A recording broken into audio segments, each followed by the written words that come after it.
I almost got denied entry into Israel, not because of my passport, but because I'm an African. Hear me out. A friend of mine just invited me back to Israel, and I said, hell no. There is no way I'm going back to Israel again. And here's the reason. In 2023, I went to Israel. I landed in the morning, 2 to 3 a.m. in the morning, went through immigration, and right after I was sequestered away into a room, and that's where the interrogation began.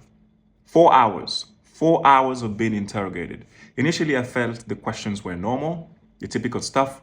Why are you here? Where's your hotel bookings, your accommodations? Do you have enough money to stay around? That's fine, normal. After all, when there's some countries that you get a little bit of scrutiny, and that was normal. But then the line of questioning took a turn.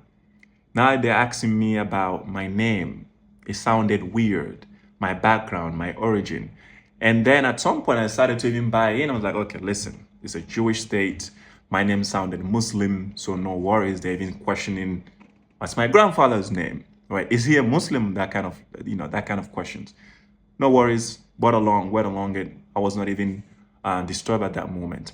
But then it took a turn when one of the guys who were interviewing me said, well, you're an African, so we don't usually get that very often. An African coming into Israel for personal reasons, right? And right there, chills. I just could not. I didn't want to enter into Israel at that moment. I was just like, listen, I'm done with it.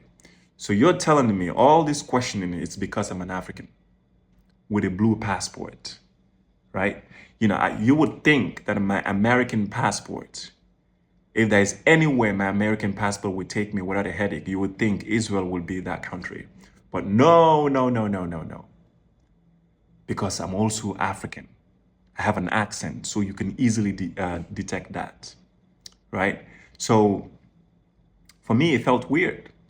And then they went along, and then they kept interviewing me.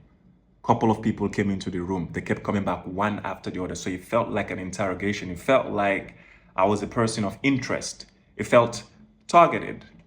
And I didn't know why, right? It kept on going on and going on. And at some point I said, listen, if you guys do not want to give me entry into your country, that's completely fine, right? I'm ready to go back home. That's fine with me. Right. And then one of them came back and said, listen, yeah, but we gave you this amount of days and afterwards you're gone. No problem. But then